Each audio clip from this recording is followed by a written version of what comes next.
wabarakatuh. Waalaikumsalam warahmatullahi wabarakatuh. Sebelum kita memulai kajian, sebaiknya kita marilah bersama-sama kita membaca basmalah. Bismillahirrahmanirrahim. Bismillahirrahmanirrahim. Alhamdulillahirabbil alamin. Wassalatu wassalamu ala asrofil anbiya'i wal mursalin sayyidina Muhammadin wa ashabihi ajmain amma ba'd. Bersyukur atas kehadirat Allah yang telah mempertemukan kembali kita pada sore hari ini dan pada kajian sore hari ini. Ya. Salam serta salawat dan pula kita haturkan kepada Nabi besar kita, baginda besar Muhammad SAW, yang karena perjuangannya yang telah membawa kita dari zaman ke-8 menuju zaman terang benderang, dari zaman kebodohan menuju zaman kepintaran yang seperti kita rasakan pada sore hari ini dan sampai pada saat detik ini. Baik, terima kasih kepada kakak-kakak dan teman-teman yang sempat meluangkan waktunya untuk hadir membersamai kegiatan kita pada sore hari ini. Untuk mempersingkat waktu, sore hari ini kita akan membahas tentang materi pendidikan akar dari peradaban yang akan dibahas oleh kakak kita Abang Jack, yang telah setia menemani kita dari awal sampai detik ini, setia menemani kita dalam kegiatan program kita. Untuk mempersingkat waktu dan tempat, saya persilakan kepada Abang Jack. Juga benar. Assalamualaikum warahmatullahi wabarakatuh. Waalaikumsalam.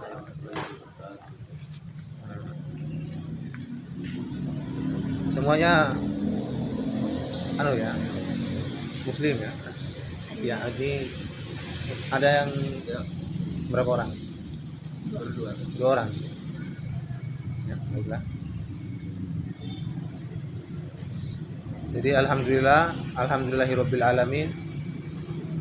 Kita sudah memasuki puasa yang ke-11 ya. Ya, kita sudah masuk puasa yang ke-11. Semoga di puasa yang ke-11 ini semua amal ibadah kita itu diterima.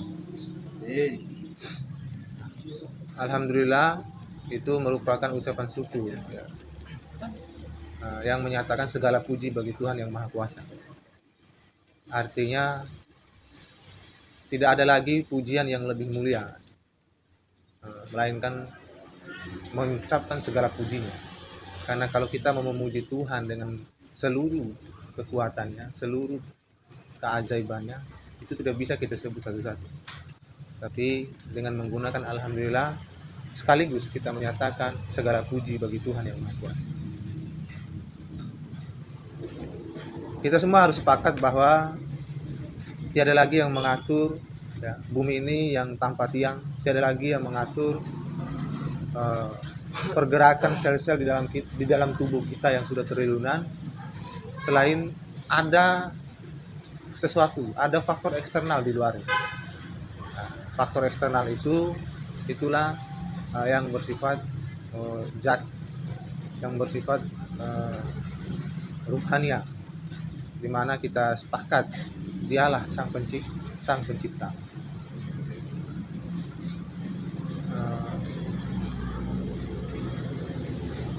Jadi teman-teman sekalian, materi yang akan dibahas pada kesempatan ini itu pendidikan sebagai akar peradaban. Pendidikan ya, itu. Pendidikan ini apa ini?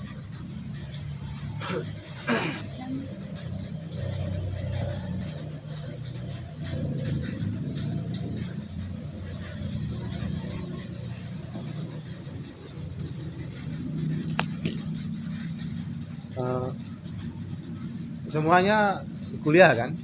Ya. Atau ada yang SMA? Iya. Kuliah semua ya.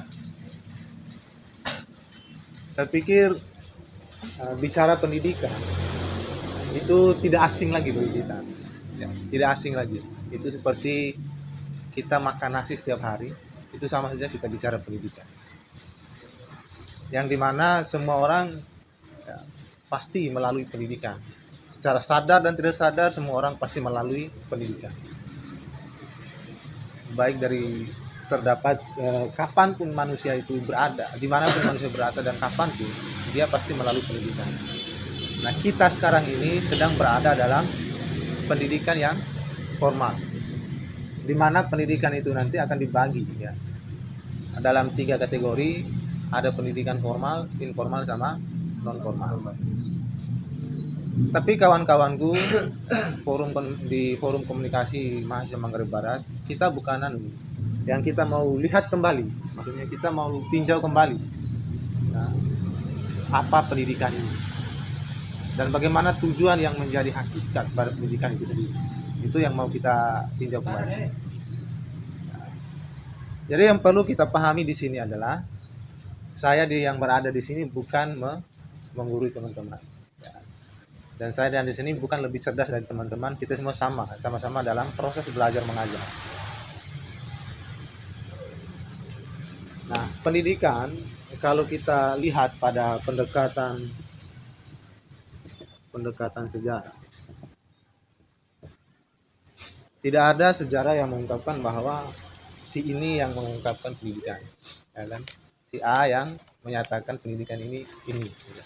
Tapi sejarah hanya menyatakan si A itu menyatakan teori, menyatakan gagasan tentang bagaimana cara mendidik. Nah, tidak ada yang menyatakan bahwa pendidikan itu harus begini.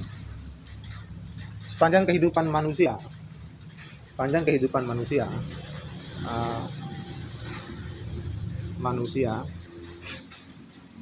jadi awal mulanya kita ini itu dikenal sebagai hewan makhluk Homo sapiens. Tahu maksudnya Homo sapiens ini? Homo sapiens ini adalah makhluk yang selalu berproses dan memiliki tujuan. Itu Homo sapiens. Nah dulu, sebelum adanya yang namanya sekolah tinggi, SMA, SD, ya, SMP dan sebagainya, orang-orang belum mengenal istilahnya pendidikan itu sendiri. Mereka makanya ada satu orang yang menemukan fosil manusia itu yang masih ada di museum internasional, itu dengan rahang yang besar, gigi yang tajam, itu yang ditemukan oleh Charles Darwin. Ya. Itu membuktikan bahwa manusia dulu itu masih dalam proses perkembangan. Ya. Jadi ada pada masa manusia ini ada kita pilih nanti 3 masa kekejaman. Ya, ini masa peradaban, kebiadaban sama keberadaban. Kita lihat satu-satu. Pada masa kekejaman ini, manusia pada fase di mana itu masih saling membunuh. Ya. Manusia A membunuh manusia B, ya, manusia B membunuh manusia C. Pada fase ini yang diperebutkan adalah makan dan minum. Manusia belum tahu bagaimana menghasilkan makanan dan minuman. Ya, manusia belum tahu bagaimana menghasilkan makanan dan minuman. Selain makanan dan minuman, di sini juga diperebutkan tempat tinggal. Nah, di sini kita tahu kan ada zaman batu, ada zaman naga ya. Itu mungkin teman-teman sudah membaca ya, bahasan itu. Itu sebenarnya itu proses manusia sampai pada masa kini, sampai pada masa kita sekarang. Nah, sebelum manusia mengenal yang namanya pendidikan ini, ya, itu kita berada pada masa yang namanya kekejaman. Ini dalam pembagiannya Edward Banner Taylor. Ini tokoh pendidikan. Nah, ini namanya kalau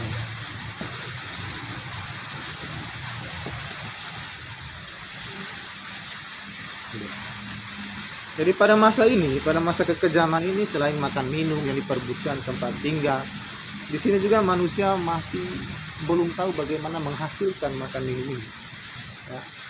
Jadi dalam hal makan minum ini kekejaman yang terjadi adalah saling berebutan makanan dengan binatang buas, di mana nyamuk menjadi gangguan baginya. Binatang buas itu kan semacam ada yang di zaman-zamannya itu memburu, masa-masa pemburuannya dia memburu binatang-binatang yang bisa dia makan itu tanpa, ya kan, makan minum ini tanpa dimasak. Bahkan ada istilah kanibal, ya kan? Kanibal itu manusia makan manusia. Ini masanya. Seiring berjalannya waktu, ya, dalam pendekatan sejarah pendidikan, seiring berjalannya waktu, manusia mulai memikirkan ini tidak ada gunanya. Ini tidak ada gunanya. Tapi di sini justru manusia yang memikirkan tidak ada gunanya dengan kekejaman yang terjadi, justru kembali kepada pemerkosaan. Nah, orang tua bunuh anak sendiri. Ini masa kebiadaban. Dalam Islam disebut masa jahiliyah. Nah, pada masa inilah muncul yang namanya pedagogi itu nanti. Ada orang yang mengajarkan, ada asuhan supaya orang itu yang mencari makan lain, yang memelihara anak yang lain, atau yang disebut asuhan. Di situ disebut asuhan itu pedagogi. Pedagogi inilah cikal bakal orang katakan sebagai pendidikan karena asuhan. Gitu ya. Anak asuhnya seperti ini. Nah, di masa kebiadaban ini manusia sudah kenal sopan santun. Dengan apa nanti? Dia sudah mulai memfungsikan akal budi. Nah, apa yang terjadi di sini? Yang terjadi adalah pembunuhan sesama manusia. Pada awalnya pembunuhan itu, kekejaman ini, nah itu mereka masih pada ranah merebut makanan dan minuman dengan binatang buas. Kehidupan mereka belum ada tempat tinggal yang jelas. Tempat tinggalnya itu masih dari pohon-pohon, masih lubang-lubang batu dalam gua-gua. Ini manusia. Seiring berjalannya waktu, ya mereka sudah menemukan bahasa yang awalnya dari hanya menggunakan mimik, lalu menggunakan bahasa untuk mempermudah komunikasinya. Sudah komplit masanya, mereka sudah punya bahasa, ya kan, sudah punya tempat tinggal, makan minum, sudah bisa bercocok tanam. Masuk manusia pada masa kebiadaban, di mana tidak ada fungsi akal budi, tidak difungsikan dengan maksimal. Jadi yang terjadi adalah orang tua bunuh anak sendiri, ya. Perempuan itu diperkosa sana sini. Itu masa jahiliyah. Setelah masa kebiadaban ini, tapi yang perlu teman-teman tahu, pada masa kebiadaban inilah muncul pedagogik yang nanti menjadi cikal bakal pendidikan. Bermula dari apa? Bermula dari orang tua yang mengambil orang atau mengambil pembantu yang dulu istilahnya budak. Budak ini itu akan mengasuh anaknya, gitu. Yang sekarang kita kenal dengan pedagogi atau pedagogi. Jadi saya tidak membahas arti kata, ya, hanya menceritakan beginilah masa ke masa kehidupan kita ini hingga masuk pada ini peradaban ini. Nah, kapan sebenarnya pendidikan itu ada? Sebenarnya pada masa kekejaman, pada masa kebiadaban sampai pada masa keperadaban ada unsur pendidikannya. Di mana? Karena di sini anak, ya kan, itu belajar dari bapaknya. Bapaknya mengajarkan anaknya untuk berburu, untuk bagaimana bertahan hidup dalam gua. Itu semuanya pendidikan. Di sini juga bukan tidak ada pendidikan, di sini juga ada. Karena bicara pendidikan itu bicara dengan manusia, bicara peradaban itu bicara manusianya. Nah, selanjutnya masa peradaban. Nanti masa peradaban ini, ya, kita sudah masuk pada era itu. Kita sudah masuk cybernetikal. Ini apa istilah keren juga.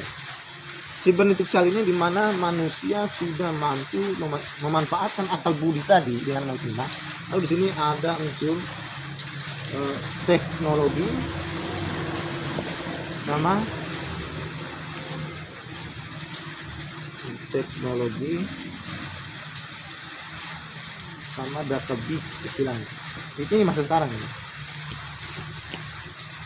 Nah, jadi kita yang sekarang ini artinya dari masa ke masa ini, manusia berupaya untuk membuat sebuah peradaban yang menunjang kehidupan manusia itu sendiri, ya, yang menunjang manusia itu sendiri, sampai pada akhirnya kita sampai pada pendidikan yang namanya formal, informal, sama non formal. Tapi ini nanti dulu, ya. kita harus lihat dulu jejaknya, dari mana munculnya ini, begitu. Jadi maksud daripada apa yang kita bahas ini, kita harus melihat jejak dari mana muncul ini, dari mana muncul afektif, ya, psikomotorik sama kognitif. Dari mana itu semua kita harus lihat. Tapi dalam pendekatan sejarah beginilah perjalanan hidup manusia. Bersamaan dengan perjalanan hidup manusia, bersama itu pula adanya pendidikan. Karena bicara pendidikan itu bicara manusianya. Oke.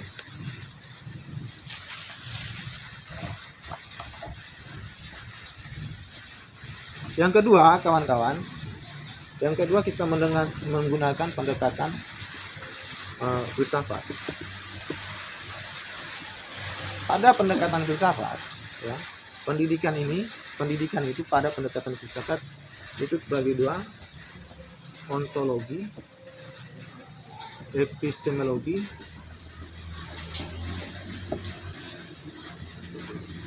sama aksiologi. Jadi ontologi ini teman-teman mungkin sudah memahaminya. Kira-kira ada yang bisa apa ontologi ini? Cara yang lain.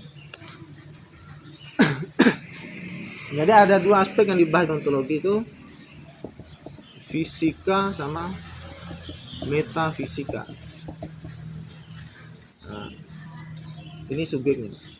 Tujuannya itu bicara tentang being dan becoming, ada dan menjadi.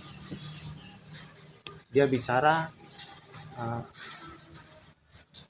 ini ada atau tidak, manusia itu ada atau tidak. Dia bicara ranah ruhania sama lahiriah, bicara batinia sama lahiriah.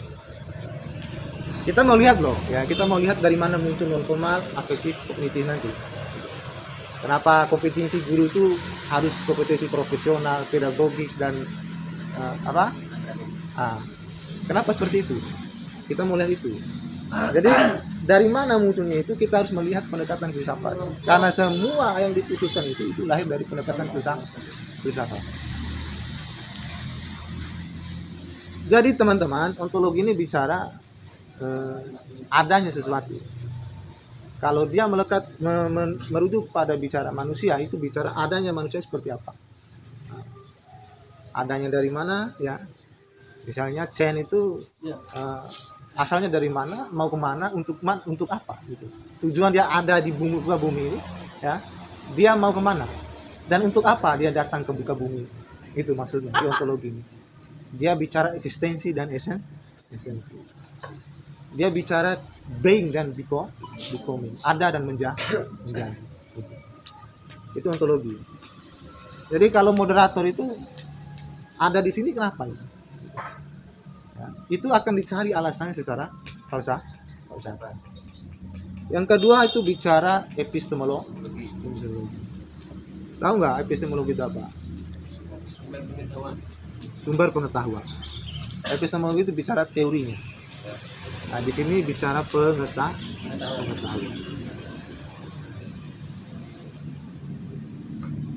Ini aksiologi. Aksiologi dua. Dia bicara estetika sama etika. Nah, ini mungkin etika, moral dan spiritual mungkin sudah dibahas pada pertemuan sebelumnya.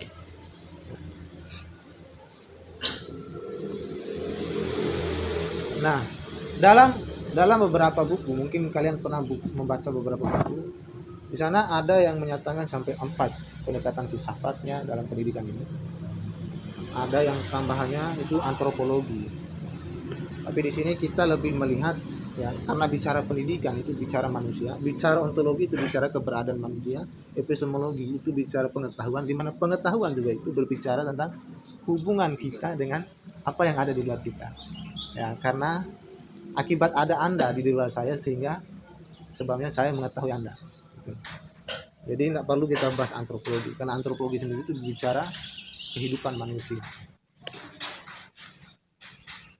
Nah, pendekatan filsafat sebagai dunia pendidikan ini, inilah yang menjadi landasan dasar pendidikan, sehingga nanti pada tujuan pendidikan itu sendiri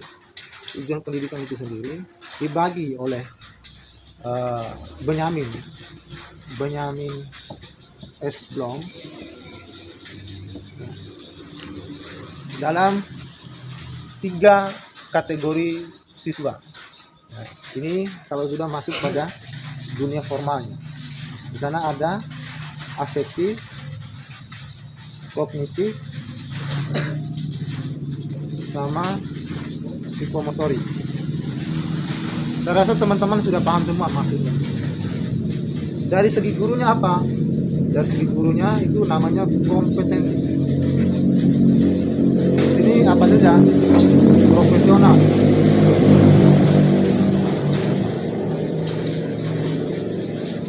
Selanjutnya, ada yang tahu? Kompetisi guru. Al 3 kompetisi guru.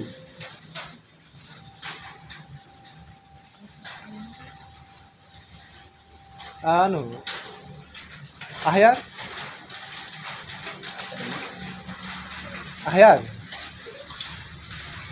Oh, 3 kompetisi guru Anda tahu ya? Hah?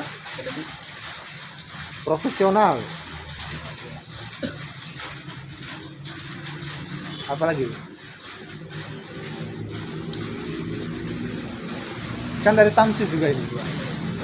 Ada dari STKIP. Dan apa kira-kira kompetensi kita sebagai calon guru? Bung siapa namanya? Hah? Rizka? Hah? Yuskar? Yuskar? Tahu nggak? Hah? Pengetahuan? Iya, pengetahuan. Ini profesional juga.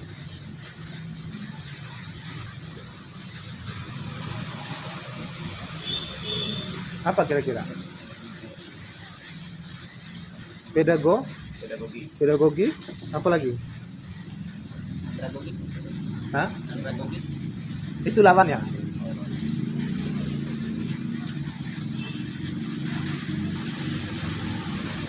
Sosial.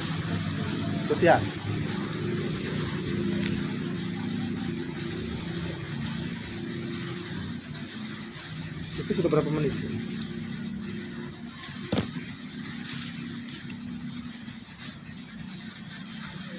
Oke. Kita lihat ya. Kenapa demikian?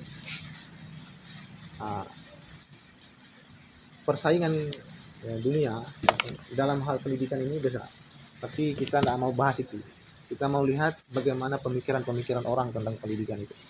Jadi ada yang istilahnya teori fenomenologi, ada yang teori strukturalis, ada yang teori esensial, ada yang teori perenensial, ada yang teorinya itu naturalis, ada yang humanis. Nah, itu tokoh-tokohnya sudah ada semua. Ya, dalam mengembangkan dunia pendidikan supaya menjadi sebuah peradaban. Upaya-upaya manusia masa dahulu dalam mengembangkan itu sehingga terbentuk satu sistem yang dinamakan kurikulum. Jadi kurikulum inilah sebagai pedoman. Nah, di Indonesia sendiri itu banyak kurikulum yang dibuat. Jadi berubah-ubah. Sekarang kurikulum kita apa? Hah? Kurikulum 2013. Ya, kurikulum 2013. Semua ini kawan-kawanku itu bermula daripada 3 aspek ini. 3 aspek ontologi. Jadi dunia pendidikan baik formal, non formal atau informal, dia harus melihat sisi kemanusiaan. Ya. Dia harus melihat sisi kemanusiaan, itu pertama. Dia harus melihat sisi kemanusiaan. Yang kedua, dia harus melihat dunia pikiran atau sebagai pengetahuan manusia.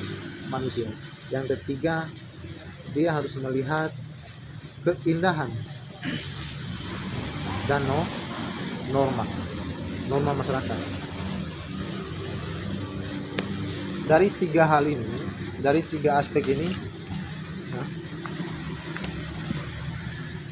tujuan pendidikan sampai masa sekarang itu tidak pernah berubah daripada 3 aspek ini. Ya, makanya kalau Indonesia merancang sebuah pendidikan, dia selalu merujuk pada menjadi siswa atau mahasiswa yang bertakwa. Itu rujukannya ontologi.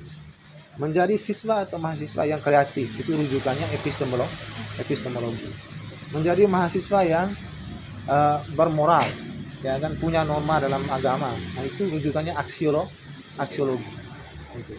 Jadi rujukan ini yang dipakai dengan, karena kita punya negara sendiri, dia menggunakan rujukan Pancasila sebagai fondasi awal.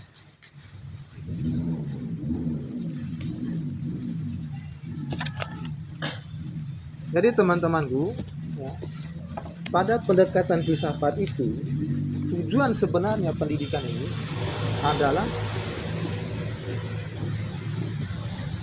memanusiakan manusia. Kenapa demikian? Karena pada mulanya kita lahir dalam keadaan tidak tahu.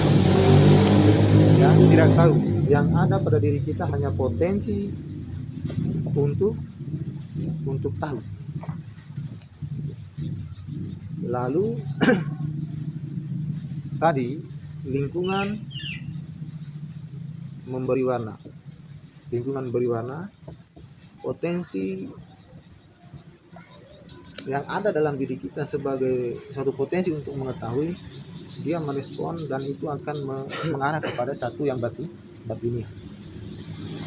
Nah, inilah yang disebut dengan tabula rasa, teorinya John Locke itu.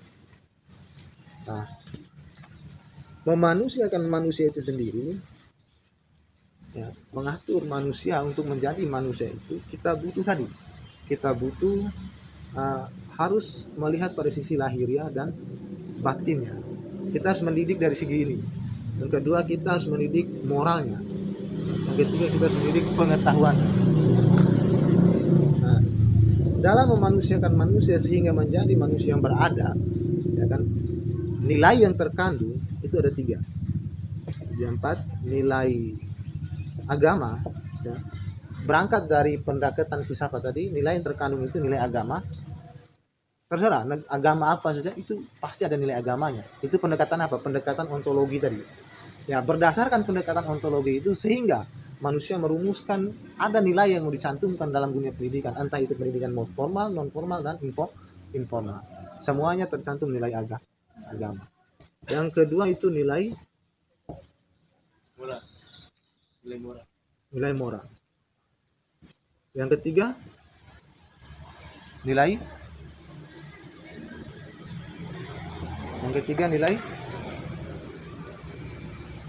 ada yang bisa? Sosial. Yang keempat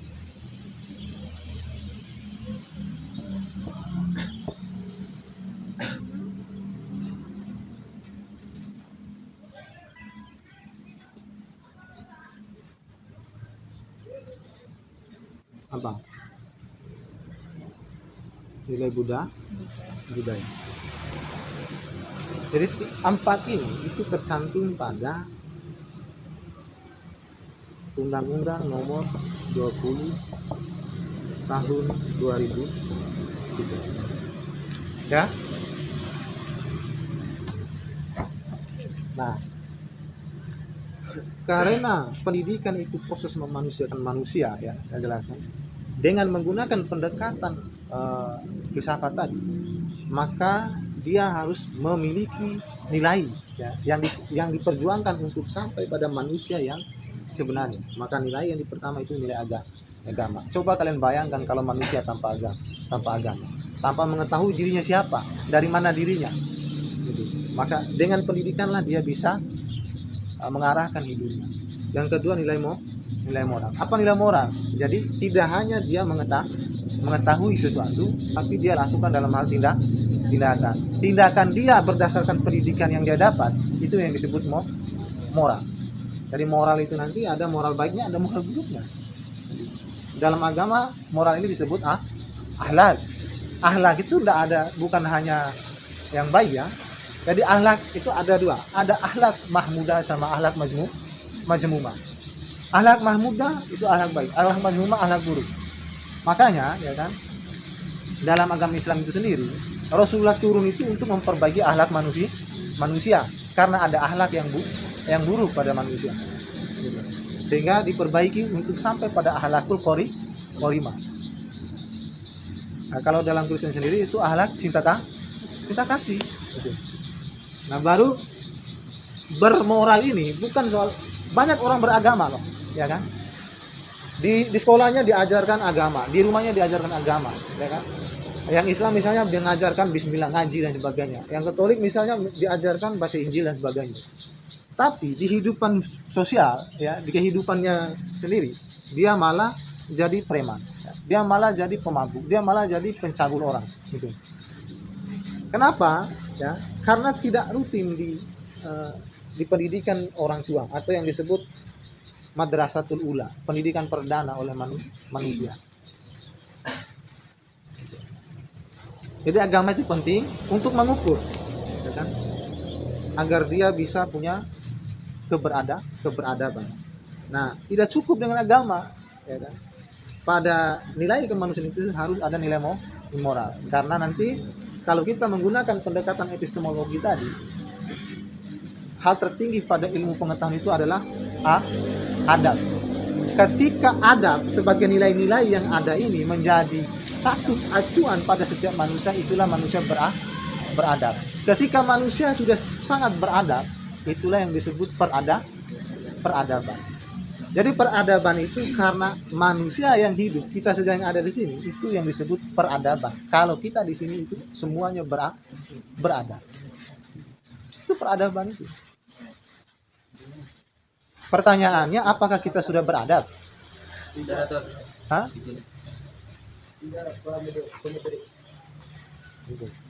Pertanyaan gitu.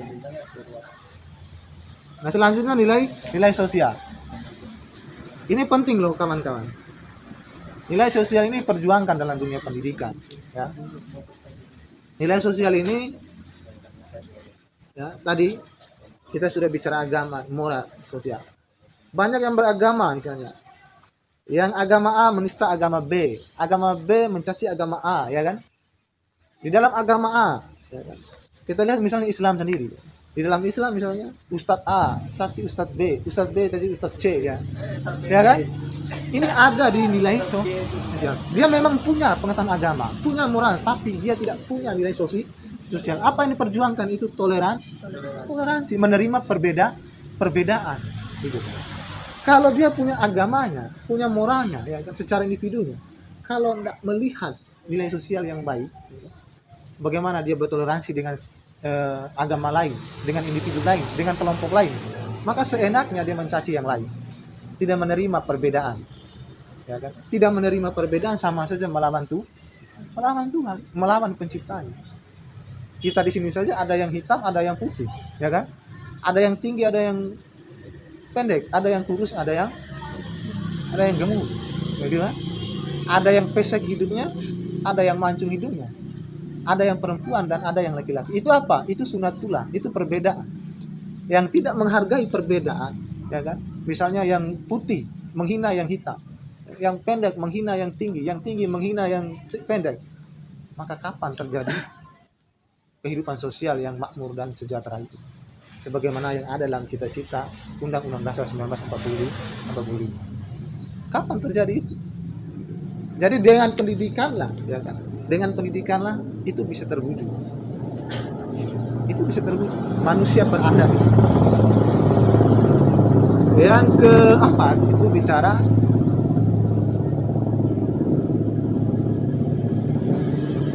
apa? Hah? Budaya. Ini ada norma.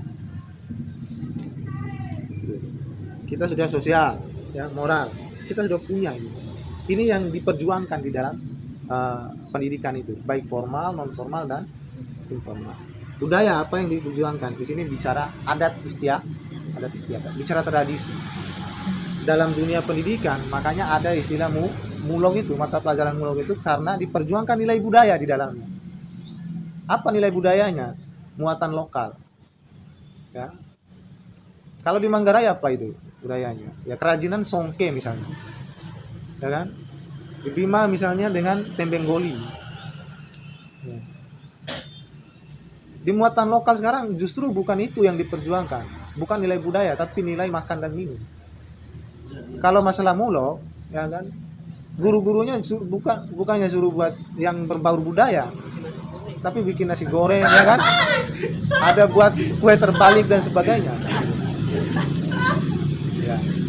Itu pendidikan yang ada. Maksud saya ini, setelah kita mendengarkan ini, ya, maksudnya kita semua ini adalah calon pendidik, calon guru, ya. Artinya barangkali orang-orang yang sudah jadi guru itu, ya kan, orang-orang pendidik itu, barangkali dalam menjalankan pendidikannya itu tidak punya landasan filosofis, sehingga tak memperjuangkan nilai. Karena begini prinsipnya, dalam memanusiakan manusia, proses memanusiakan manusia ini, itu yang disebut pendidikan. Prosesnya Anda harus punya landasan filosofis. Landasan filosofis Anda itu dilakukan dalam kehidupan berpendidikan Anda, baik formal, informal, dan non formal. Kan? Setelah itu, itulah yang menjadi perjuangan nilai. Nah, ketika manusia sudah bernilai, maka itu yang disebut dengan civil society.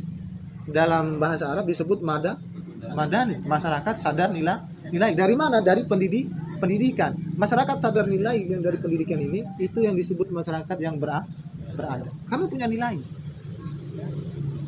Orang kalau punya nilai itu luar biasa. Nilai bukan nilai harga ya, bukan beli es cendol harganya 10.000, bukan itu nilai itu. Ya. Bukan itu. Nilai yang dimaksud ini adalah nilai kemanusiaan. Tadi kalau orang misalnya Anda saja sendiri, tanpa Anda sekolah sendiri, kalau menggunakan pendekatan filsafat dalam pendekatan ontologi tadi, Anda akan selalu merenungi, ya kan? Dari mana saya, untuk apa saya hadir, dan kemana saya akan berakhir. Jadi seperti itu ya.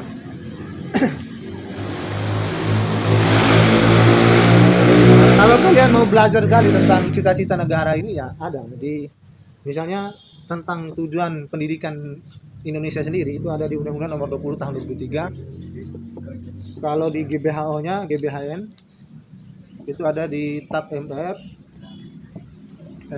tahun 1998 pasal 3. Itu dijelaskan sekali. Nah, kalian bisa buka-buka lagi ya. Nah, itu yang saya khawatirkan, maka saya singkat-singkat itu. Karena mepet.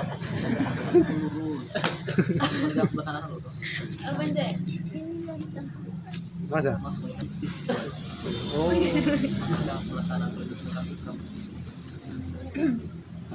Ya, yang penting masih ada berapa waktu?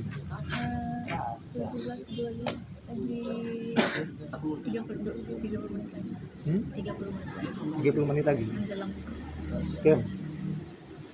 Terakhir ya. Pendidikan.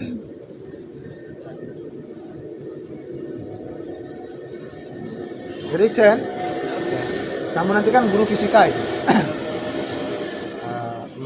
Man guru bahasa Inggris. Ahyar guru sosiologi. Ya. Sebagai guru Anda harus punya kompetensi.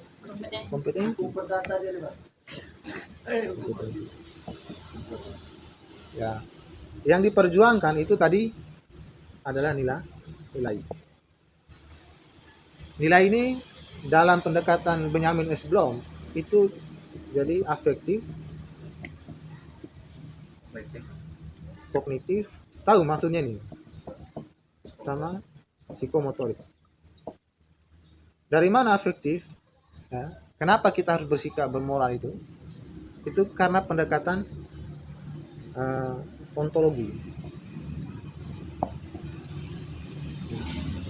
Dari mana kognitif? Ya, itu pendekatannya epistemologi. Ini yang saya maksud tadi. Jadi semuanya akan membentuk tiga segitiga ini.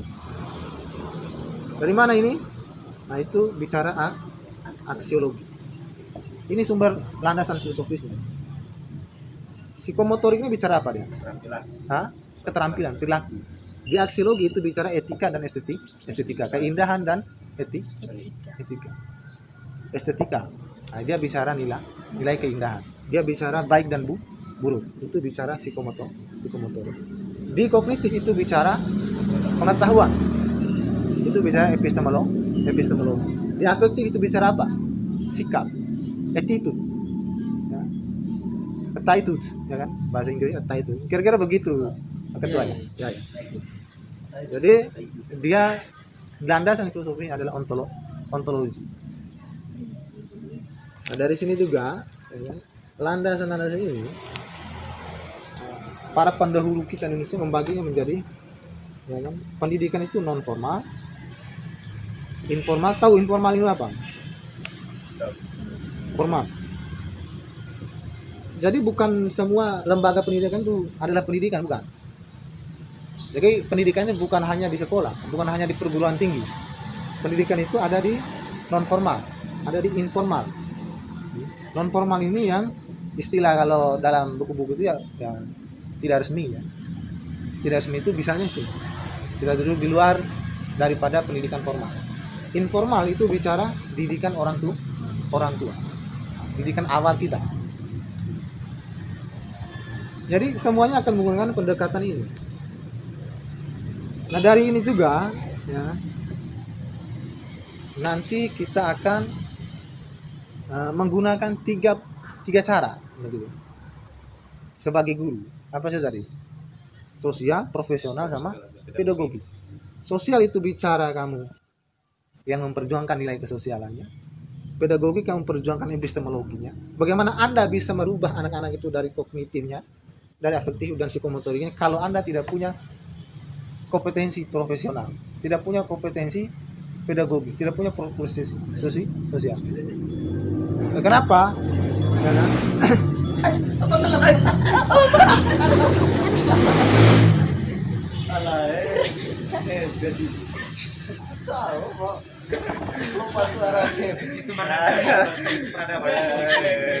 itulah peradaban itu. Bersemangat ada tikus itu. Tambah semangat satu ada tikus tadi. Itu ya. Mau belajar dia, mau ikut belajar. Mau ikut mereka. Itu karena kita sebenarnya tadi mau singgung tikus-tikus kantor itu. Tapi duluan tadi yang tikus-tikus god lagi yang datang. Ya. Mau singgung saya ke situ tadi.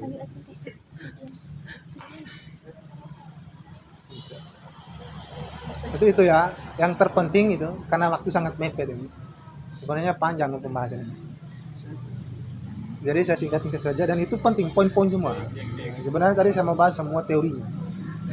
Jadi banyak teorinya sampai pada terbentuknya kurikulum. Sampai pada terbentuknya kurikulum 2013. Tadi pada intinya yang diperjuangkan oleh pendidikan itu adalah nilai. Untuk tujuannya apa? Untuk tujuannya peradaban. Kenapa peradaban gitu ya? Kenapa peradaban? Karena orang yang bernilai akan memperjuangkan nilai. Dalam pendekatan logika, ya kan? Mustahil orang yang tidak memiliki pengetahuan itu memberi pengetahuan. Yang punya pengetahuan yang memberi pengetahuan. Yang mustahil orang yang tidak punya nilai itu memberi penilaian, memberi nilai pada orang lain. Artinya yang punya nilai sosial, nilai moral, nilai agama, itulah yang memberi nilai pada orang lain. Jadi penting. Anda kalau nanti sebagai guru, Anda harus bernilai dulu, baru mengajarkan nilai kepada anak-anak Anda. Anda nanti kalau sebagai DPR, jangan korupsi karena Anda bernilai.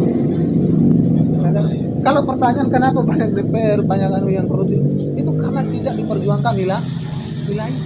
Bilang saja Pancasila, bilang saja beragama Islam, Katolik dan sebagainya, tapi agama dijadikan topeng, nilai didajikan untuk membodohi orang-orang saja.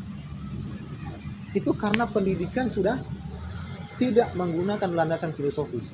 Salah satu contoh bukti kenapa pendidikan tidak menggunakan landasan filosofis, mungkin kalian sudah melewati proses ujian nasional. Ya, yang diperjuangkan bukan nilai loh. Yang diperjuangkan itu citra sekolah. Apa contohnya? Saat pun yang kerja soal itu bukan murid, tapi guru. kita hanya terima kunci jawaban. Di sini ada yang pernah merasakan itu? Ya. Karena yang diperjuangkan adalah citra sekolah, bukan nilai kemanusiaan. Jadi kalau Anda sebagai kepala sekolah nanti jangan seperti itu. Iya Pak, sepakat. Ya? Siap. Jadi kalau nggak ada rokok, ya tahan.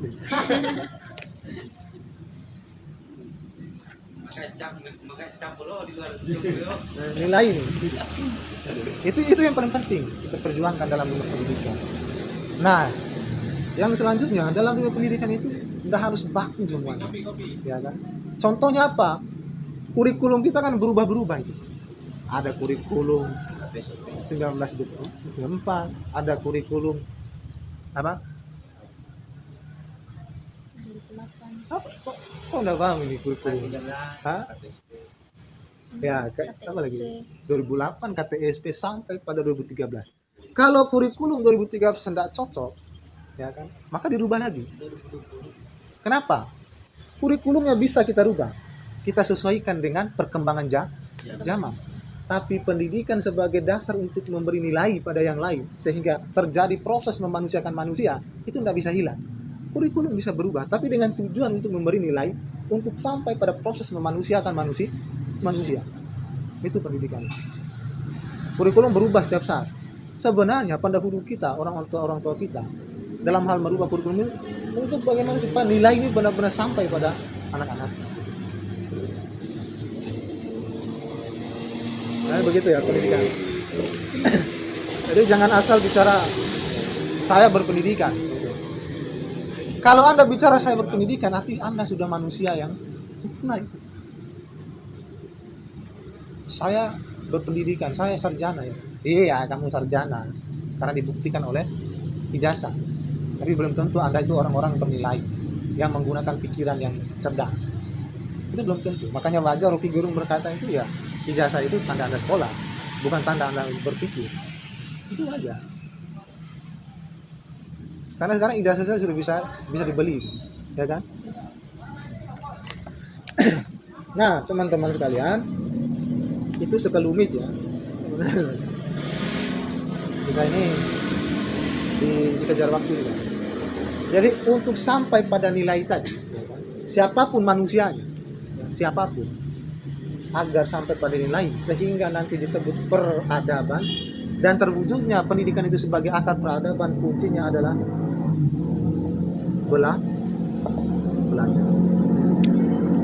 Ini titik awal kita start.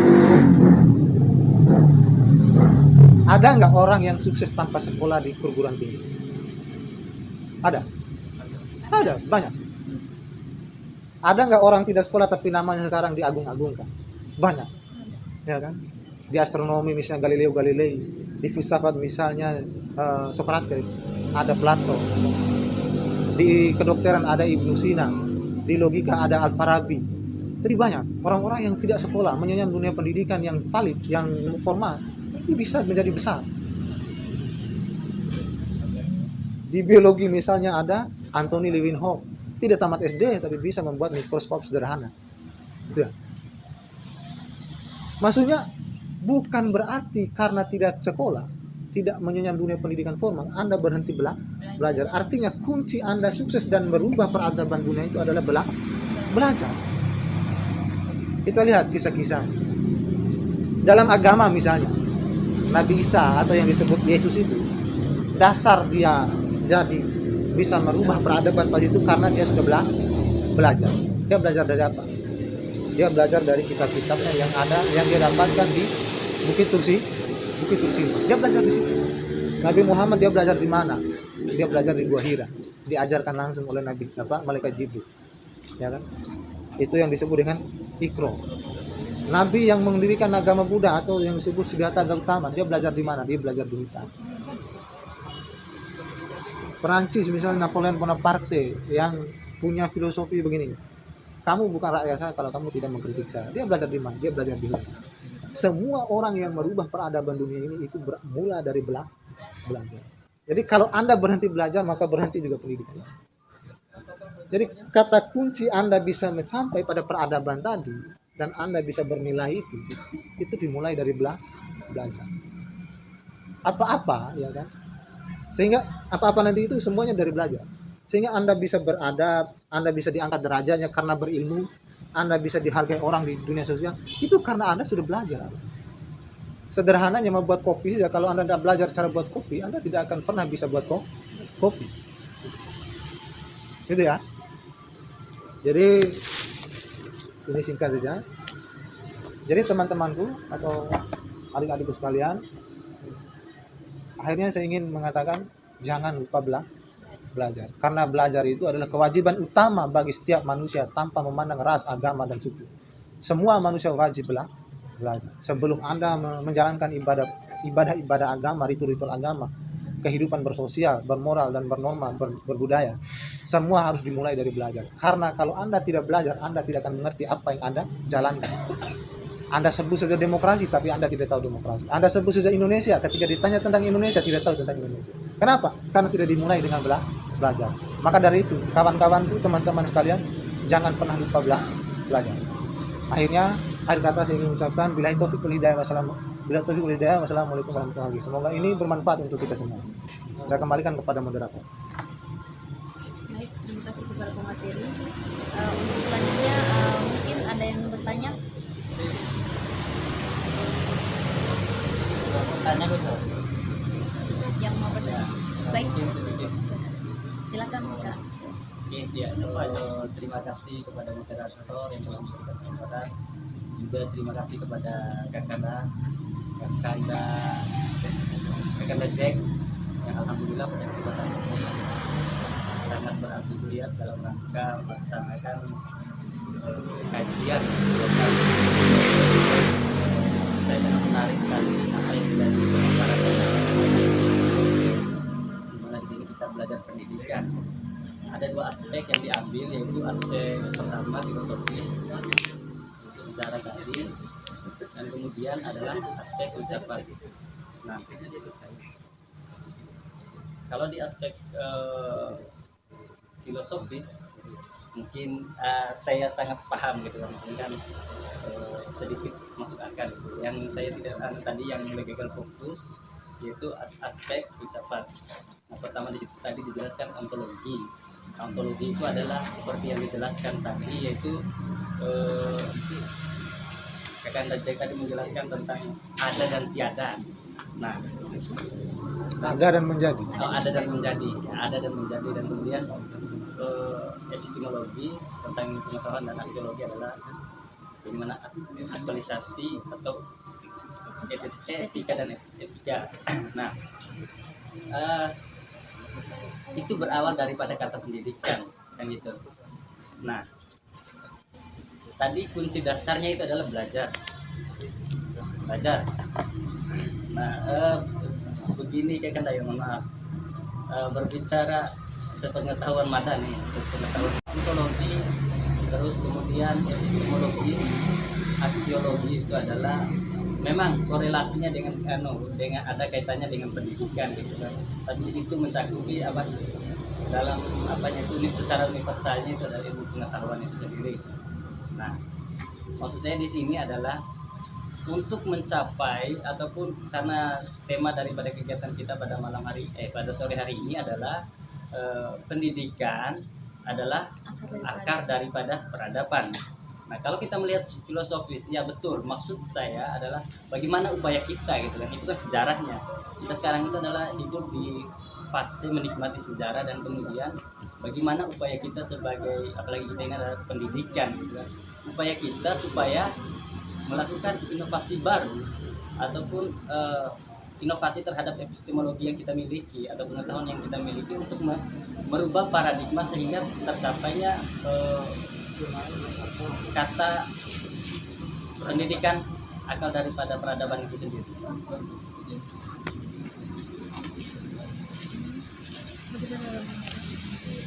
Ya, ada yang lain? Mungkin itu saja moderator. Kurang lebih. Yang lainnya ada yang mau bertanya lagi?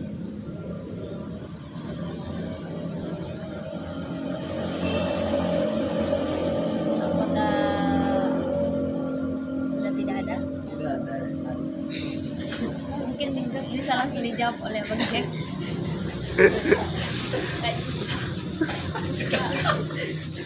Supaya kita dalam Ini Pak Jenderal ini kayaknya sudah nggak tahan itu Pak Jenderal. Gimana Ayar? Ini kan Pak Jenderal itu. Sudah dinobatkan kemarin. Alah, upaya ya. iya upaya kita dalam Upaya itu ikhtiar kita.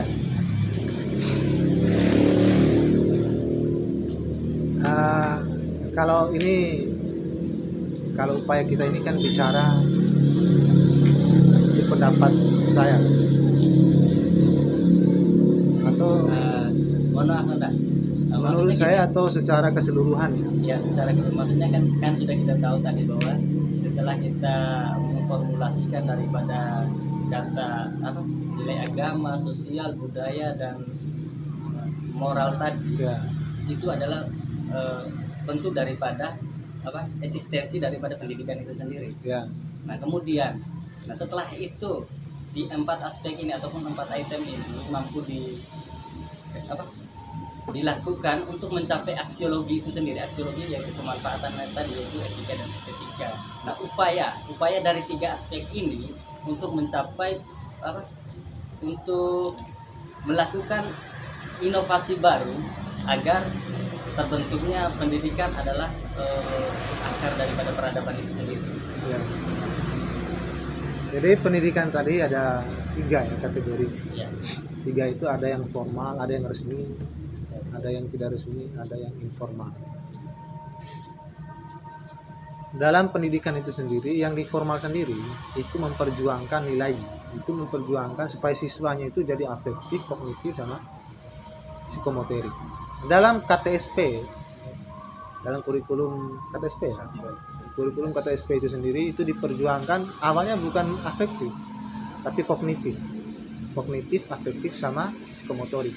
Nah, masuk kurikulum 2013, upaya pemerintah dalam hal itu adalah merubah dari awalnya kognitif tadi, itu yang diutamakan lagi adalah afektif, moral, sikap.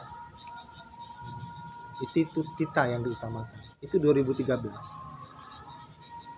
Kenapa? Karena di 2013 ini lebih diutamakan sikap, baru kognitif sama psikomotorik.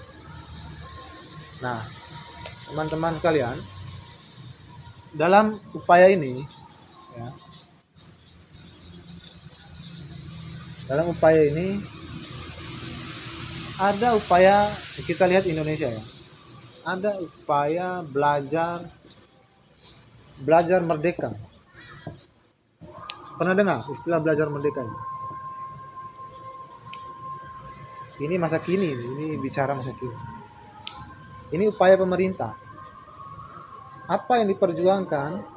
Yang diperjuangkan adalah pelajar Pancasila. Pelajar Pancasila.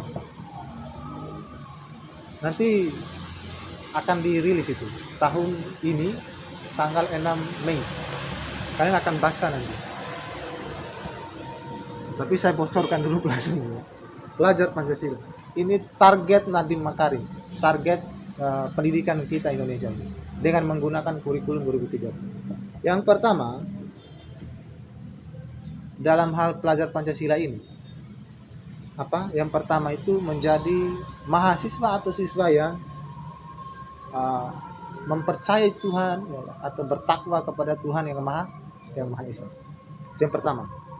Yang kedua, ya kan, itu tadi yang saya sebutkan kenapa kita perlu merubah kurikulum itu karena pendidikan itu tidak memerlukan pendidikan itu tidak baku, dia tidak boleh statis, dia tidak boleh diam di tempat.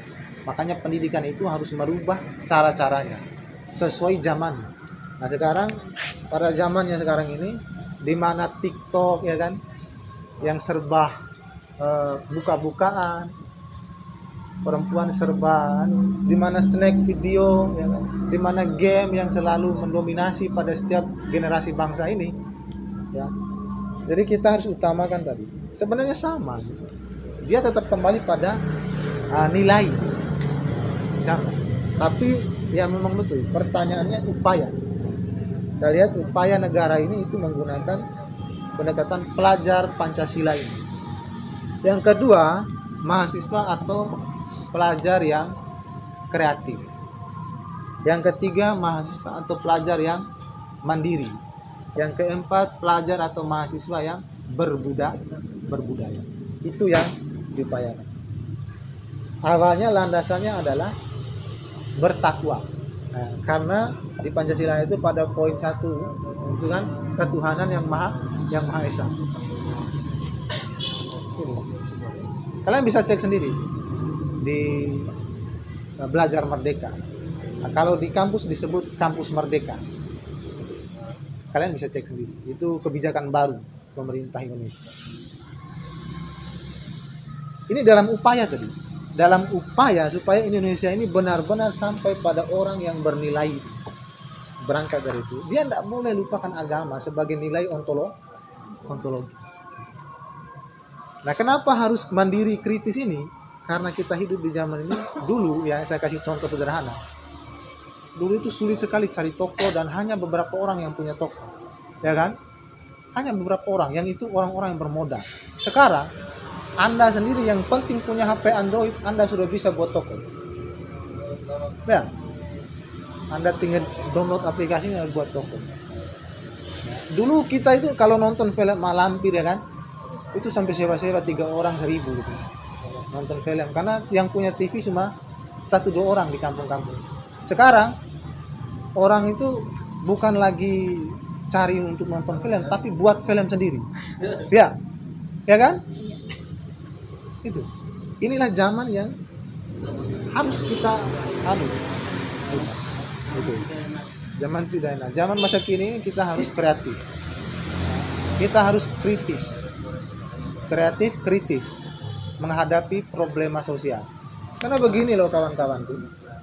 Di dalam kehidupan sosialnya kita selalu dihantui dengan beberapa aplikasi.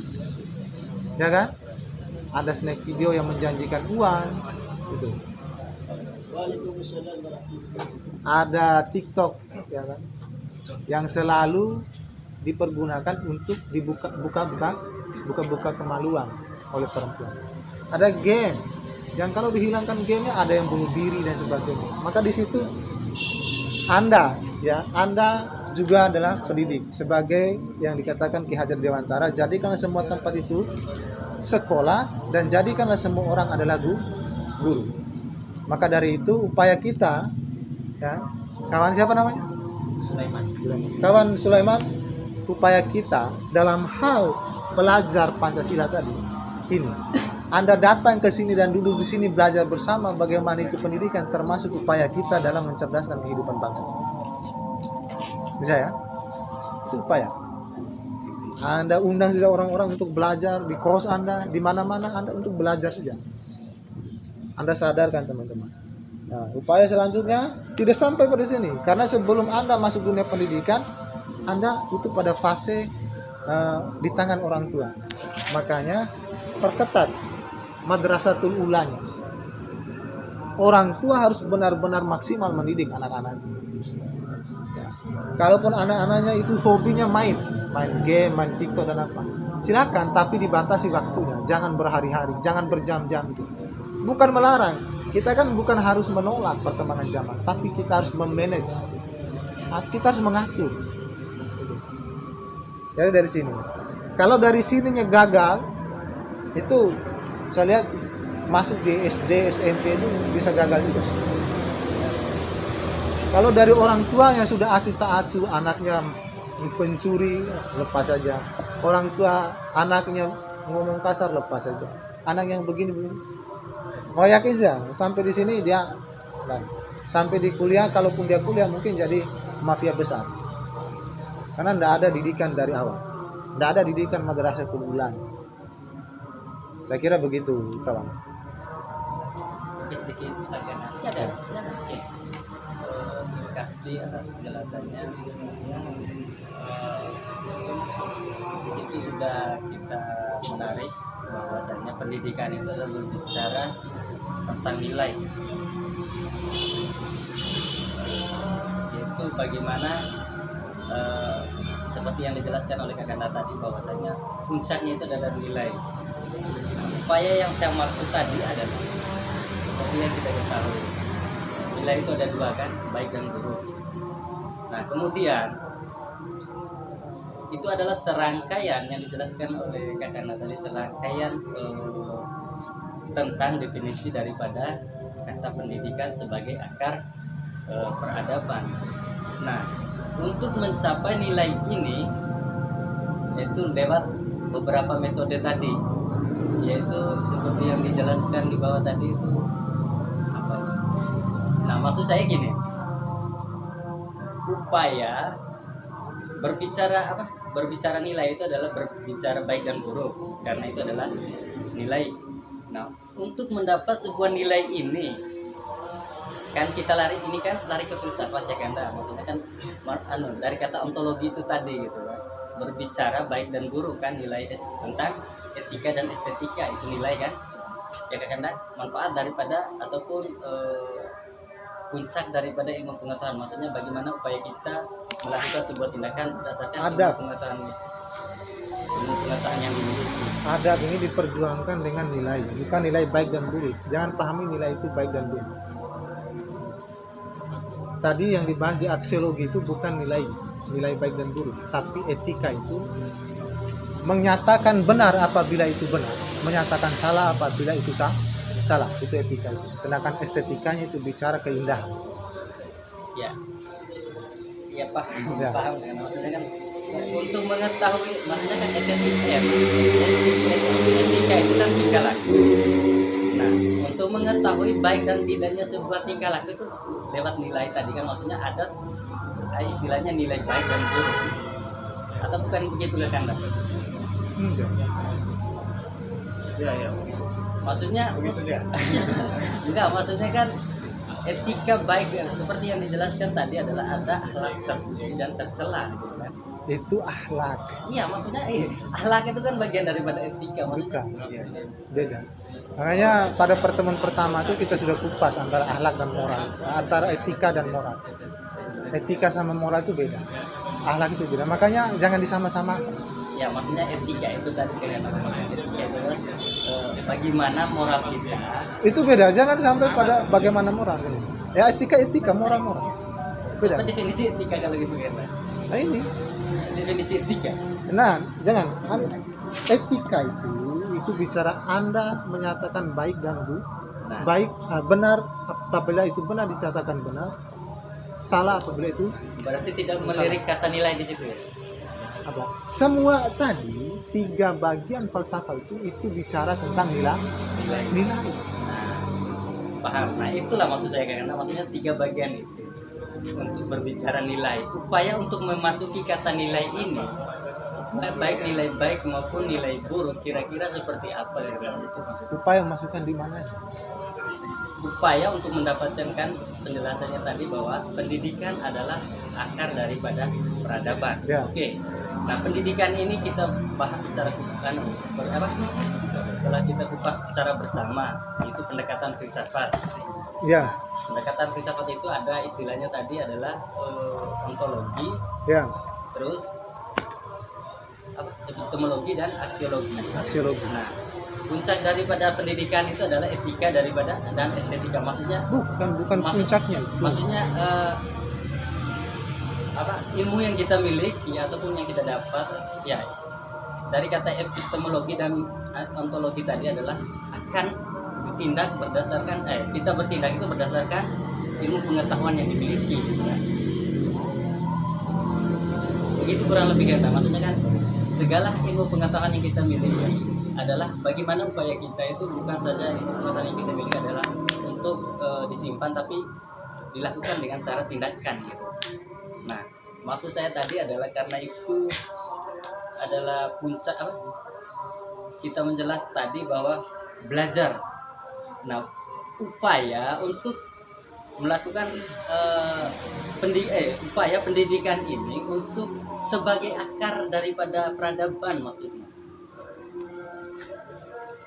Nah, itu Supaya ya lewat pendidikan, 3 faktor pendidikan tadi. itu yang saya maksud jelaskan tadi. Apa sih? 3 faktor. Enggak, maksudnya kan itu kan aspek sejarah, sudah saya jelas dari awal, itu kan aspek sejarahnya tadi, aspek yang sudah kita Nah, kita sekarang itu mahasiswa dan pendidik, Ya. upaya ke depannya kan gitu. Itu tadi. Anda kalau jadi guru, jadilah guru yang memperjuangkan nilai. Anda kalau jadi siswa, jadilah siswa yang memperjuangkan nilainya. Nilai apa? Tadi ada nilai agama, nilai norma, nilai moral, nilai budaya, sama nilai sosial. Ya. Maksudnya pendekatan itu bukan berarti dia itu pendidikan, nah. Tapi landasan filosofis sebagai suatu pendidikan yang punya tujuan yang bermoral tadi. Ya, jadi akar puncak daripada peradaban itu kan orang-orang berilmu itu berpengetahuan itu adab ya. Beradab kan? Peradaban itu sendiri akarnya kan adab. Akar katanya adab, kata dasarnya adab, ya kan? Peradaban adab ini ya kan? Dalam ilmu pengetahuan itu disebut oleh para filsuf itu orang yang arif, bijaksana. Bagaimana orang bijaksana? Ketika dia tahu lampu merah itu tanda berhenti, dia berhenti. Kalau dia tidak berhenti dan merobos lampu merah, artinya dia sudah berlawan kesadaran pengetahuan. Ini salah satu adab, sederhananya seperti itu. Kalau makan itu harus menggunakan membaca doa dulu, dia harus membaca doa dulu. Gitu. Ini bagian dari pendidikan. Pendidikan itu sendiri bukan hanya pada aspek itu saja. Makanya untuk memperjuangkan itu tadi, kita puncaknya itu awalnya belajar, tapi puncaknya adab. Karena adab, ya kan, kalau semua orang itu belajar dan bisa beradab, tidak semua orang bisa yang belajar itu beradab. Tidak semua. Awalnya belajar, Anda beradab, ya kan? Apa-apa yang Anda ketahui Anda lakukan. Artinya itu apa yang diketahui dan yang dilakukan itu serasi, itu yang disebut moral. Itu yang disebut akhlak itu. Gitu. Nah inilah yang diperjuangkan itu dunia pendidikan kali itu. Nah untuk bicara adab ini itu bicara manusia. Makanya dalam pendidikan itu makna hakikatnya adalah memanusiakan manusia. Dengan pendekatan sejarah tadi itu saya hanya ingin membuka cakrawala kita bahwa zaman dulu itu begini keadaannya. Gitu. Supaya sampai di sini ya ternyata kita sudah enteng sekali menerima segala hal ini. Semua serba instan sehingga ada namanya mie instan juga. Gitu. Kira-kira begitu kawan Sulaiman. Kita panggil Man aja. Bagaimana Pak? Nah, karena waktu juga nanti untuk selanjutnya kita di luar diskusi bisa. Ya. Silakan. Oke, baik. Sudah tidak lagi yang bertanya? Sudah selesai. Nanti dibatasi. Dibatasi ya. Soalnya azan juga saatnya buka puasa. Kita akhiri saja kajian pada sore hari ini. Sama-sama membaca hamdalah, alhamdulillahirobbilalamin. Kajian hari ini